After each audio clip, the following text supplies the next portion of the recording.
여러분 안녕하십니까? 광주 MBC 뉴스데스크입니다. 생활 속 거리 두기로 방역 체계가 전환된 첫날, 광주에서도 동물원과 문화시설들이 문을 열기 시작했습니다. 그동안 코로나19로 어려움을 겪은 소상공인에게는 추가 지원책이 발표됐습니다. 보도에 송정근 기자입니다. 70일 넘게 문을 닫았던 광주 우치공원. 그동안 심심했을 동물들이 오랜만에 손님을 맞습니다. 입장하기 전 마스크 착용과 발열 체크도 해야 하지만 시민들의 발길이 이어졌습니다. 마스크 쓰셔야 됩니다. 마스크 착용 안 했어요. 지금 착용하십시오. 시민들은 오랜만에 동물들을 보며 코로나19로 쌓인 답답함을 해소합니다. 맨날 집에만 있어서 답답하고 심심했는데 동물원에 나오니까 심심하지도 않고 무슨 동물들을 보니까 뭔가 신기해. 우치공원 동물원뿐만 아니라 그동안 코로나19로 문을 닫았던 박물관과 생태 야영장 등 공공시설들도 코로나19 추이를 보며 단계별로 재개장할 예정입니다. 생활 속 방역 체계가 시작된 첫날, 광주시는 소상공인을 위한 추가 민생안정 대책을 발표했습니다. 전체 매출 비용 가운데 인건비 비중이 높은 점을 감안해 새로 채용하는 인력에 인건비를 지원하기로 했습니다. 최저인건비의 50%에 해당하는 월 89만 8천 원 한도 내에서 6개월 동안 임금을 지원하는 겁니다. 다만 많은 업체에게 혜택을 주기 위해 제조업체는 기업당 3명까지, 소상공인은 1명까지 지원합니다. 일자리는 최고의 복지 정책이자 행복한 삶의 시작이며 코로나19로 인한 경제 위기를 극복할 돌파구입니다. 광주시는 생활 속 거리 두기가 코로나19 종식을 의미하는 것은 아니라며 마스크 착용 등 개인 방역 지침을 더 꼼꼼하게 지켜달라고 시민들에게 당부했습니다. MBC 뉴스 송정근입니다. 생활 속 거리 두기에 맞춰 학교도 서서히 일상으로 돌아가고 있습니다. 광주와 전남 일부 대학들은 실습 과목을 중심으로 등교 수업을 시작했습니다. 초중고등학교도 다음 주 시작되는 순차적 개학을 앞두고 대비가 한창입니다. 우정훈 기자가 취재했습니다. 한적했던 캠퍼스가 모처럼 학생들로 북적입니다. 교문에서 발열 여부를 검사하고 강의실로 향하는 학생들 얼굴에 설렘이 가득합니다. 맨날 집에만 있고 그러다가 갑자기 학교 오니까 좀 설레고 그런 것도 있고 좋은 것 같아요. 코로나19 방역 체계가 생활 방역으로 바뀐 첫날, 광주 전남 5개 대학교가 대면 수업을 시작했습니다. 학생들은 교수에게 질문하고 장비로 직접 실험하며 온라인 수업으로 생겼던 궁금증을 해소합니다. 또 자동차가 이제 실습적인 부분이 더 많이 차지하고 있기 때문에 실제로 보고 이제 교수님과 수업을 하면서 이제 많은 걸 배울 수 있다 생각입니다. 대면 수업을 시작한 건 실습이 필수적인 일부 수업만이고 이론은 온라인 수업을 유지합니다. 학교는 강의실이 아닌 다른 교내 시설에 학생들 출입을 막고 강의당 수강 인원을 줄이거나 오전과 오후반으로 학생을 분산시켜 감염 우려를 낮추고 있습니다. 냄새도 안 맡고 맛을 안 맡고 어떻게 동영상으로만 다 할 수는 없는 거잖아요. 실습을 해야 될 과목들은 나와서 현장에서 그래도 조금이라도 해야 된다고 생각해서 온라인 수업을 무기한 연장했던 전남대와 조선대 등 대학들도 생활 방역에 따라 대면 수업을 검토 중입니다. 한편 초중 고등학교들도 다음 주부터 순차적으로 등교할 학생들 맞이로 분주합니다. 교육청은 군부대 협조를 얻어 교내 시설을 방역하고 교실의 책상 사이 거리를 띄우고 급식실에는 가림막을 설치해 한 공간에 학생들이 밀집되는 것을 최소화할 계획입니다. MBC 뉴스 우종훈입니다. 40대 택배기사가 집에서 잠을 자다 갑자기 숨졌습니다. 동료 택배기사들은 코로나19 사태 이후 쉴 새 없이 밀려든 택배 물량을 처리하다 과로로 숨졌다며 노동 환경 개선을 요구했습니다. 남궁욱 기자가 취재했습니다. 10년차 택배기사 41살 정모 씨가 숨진 건 지난 4일 새벽. 잠을 자다 갑자기 비명을 질러 가족들이 흔들어 깨웠지만 의식이 없었고 119 구급차를 타고 병원에 도착했을 땐 이미 숨을 거둔 상태였습니다. 집에서 잠을 자던 중 악소리를 외친 후에 의식불명 상태를 발견하고 경찰의 부검 결과 사인은 심장마비. 가족과 동료들은 택배기사의 가혹한 업무 강도가 정 씨를 죽음으로 내몬 것이라고 주장하고 있습니다.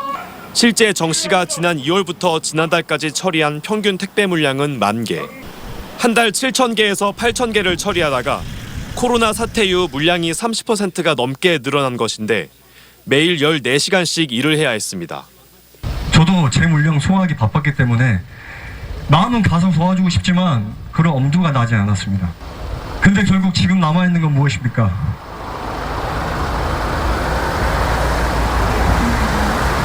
숨진 택배기사는 정 씨뿐만이 아닙니다. 지난 3월에는 40대 쿠팡 택배기사가 코로나로 늘어난 택배 물량을 처리하다 숨졌습니다. 택배기사들이 반복되는 죽음을 막아달라며 업무 환경 개선을 요구하는 이유입니다.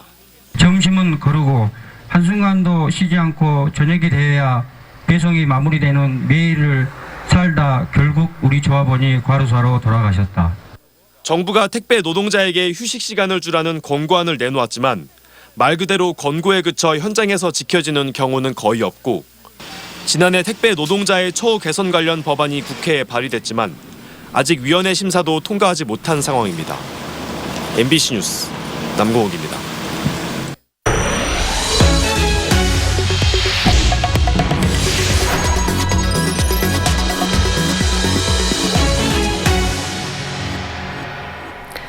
(5.18) 당시 광주 시민들을 북한에서 온 특수군이라며 터무니없는 주장을 했던 지만원 씨가 자신의 게시물을 누리집에서 삭제했습니다. 지 씨는 손해배상금을 물게 될까 두려워서일 뿐 반성은 하지 않는다고 말했습니다. 이다현 기자의 보도입니다. 5.18 당시 광주 시민들의 사진을 두고 북한 특수군이라고 지목한 게시물들, 이른바 광수 시리즈, 천여 개에 달하는 광수 시리즈가 지난해 10월 지만원 씨의 홈페이지에서 사라졌습니다. 지 씨가 5월 단체와 광수로 지목된 시민들이 낸 손해배상 소송에서 패소해 2억에 달하는 배상금을 낸 후 생긴 변화입니다. 그렇다고 지 씨가 자신의 행동을 반성하고 있는 건 아닙니다. 지 씨는 또다시 손해배상 소송이 제기돼 막대한 배상금을 물 것이 두려워서일 뿐 앞으로도 5.18과 관련된 활동을 계속해 나갈 계획이라고 밝혔습니다. 광주 판사들이 그딴 식으로 이거 어림도 없는 그런 억지를 써가면서 이 고소인들이 그 소송하는 사람들의 손을 들어주니까 그거 판사들 무서워가지고 어떻게 하냐고. 손해배상 소송을 제기한 5.18 기념재단은 반성하지 않는 지 씨 태도에 분노했습니다. 앞으로도 지 씨의 5.18 행위에 대해 적극적으로 대응하고 법적 책임을 물을 것이라고 말했습니다. 화가 튀는 일도 당연히 자기 반성이 없잖아요 전혀. 대한민국 나라가 지녀온 혹은 지나오면서 이룩한 그 민주주의 역사하고도 연관이 있는 부분이고. 지 씨처럼 5.18과 광주 시민들을 모독하는 자들이 더 이상 활개치지 못하도록 5.18 역사 왜곡 처벌법을 서둘러 제정해야 한다고 5월 단체들은 거듭 촉구했습니다. MBC 뉴스 이다현입니다. 지만원 씨와 함께 5.18 왜곡과 폄훼에 앞장섰던 보수단체 회원들이 5.18 40주년을 앞두고 또다시 막말을 쏟아내고 있습니다. 코로나19 확산을 막기 위해 집회 금지 명령이 내려진 걸 두고도 월권이라고 억지를 부려 시민들의 항의를 받았습니다. 보도에 이계상 기자입니다. 5.18 기념재단 근처 도로에서 청년 한 명이 차량 위에 올라가 목소리를 높이고 있습니다. 5.18 민주화운동을 왜곡 폄훼하고 유공자들을 향해 막말을 쏟아내왔던 보수단체 회원입니다. 5.18 유공자 명단 보자는데 내가 소리 들어야 돼? 코로나19 확산을 막기 위해서 광주시가 집회 금지 행정명령을 발동하자 자유연대 등 보수단체 회원들은 당초보다 참여 인원수를 줄여 집회 금지를 비판하는 기자회견을 열었습니다. 집회 및 시위에 관한 법률 제3조 1항 제22조 위반 및 형법 283조 협박죄로 고발합니다. 보수단체 회원들이 광주시청과 5.18 기념재단 근처에서 억지 주장과 막말, 삿대질을 이어가면서 시민들의 거센 항의를 받았습니다. 저는 마이크로 마음대로 말하게 만들고 말이야. 이거 언론 자유야. 집회 자유야. 광주시 의회와 5개 기초의회 의원들은 이들의 행태를 비판하고 5.18 역사 왜곡을 당장 중단하라고 촉구했습니다. 의원들은 코로나19 위기로 40주년 기념 행사마저 대폭 축소된 상황이라며 5.18 기념일을 앞두고 예고된 보수단체의 집회를 철회하라고 요구했습니다. 국민을 호도하려는 술책은 더 이상 통하지 않는다. 광주 시민은 코로나19를 극복하듯이 궤변 바이러스를 철저히 박멸시킬 것이다. 광주시는 보수단체가 코로나19 방역 수칙을 어기거나 대규모 집회를 강행할 경우 관련자 고발 조치 등 초강경 대응을 하겠다고 거듭 경고했습니다. MBC 뉴스 이계상입니다. 광주와 전남 대부분 지역에서 30도를 웃도는 초여름 날씨가 이어졌습니다. 오늘 광주 지역의 낮 최고 기온은 30.1도를 기록했고 담양, 봉산 32.6도, 나주, 다도 31도 등 대부분 지역에서 낮 최고 기온이 30도를 웃돌았습니다.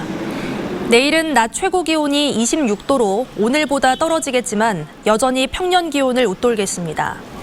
기상청은 금요일부터 비가 내리면서 기온이 내려가 평년 기온을 회복할 것으로 전망했습니다. 광주 전남 공동혁신도시가 4세대 원형 방사관 가속기 유치 전에 첫 관문을 통과했습니다.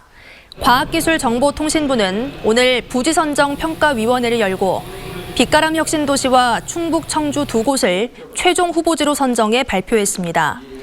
평가위원회는 내일 나주와 청주 두 곳을 순차적으로 방문해 현장 실사를 진행한 뒤 오는 8일 우선협상 대상지를 선정해 발표할 예정입니다.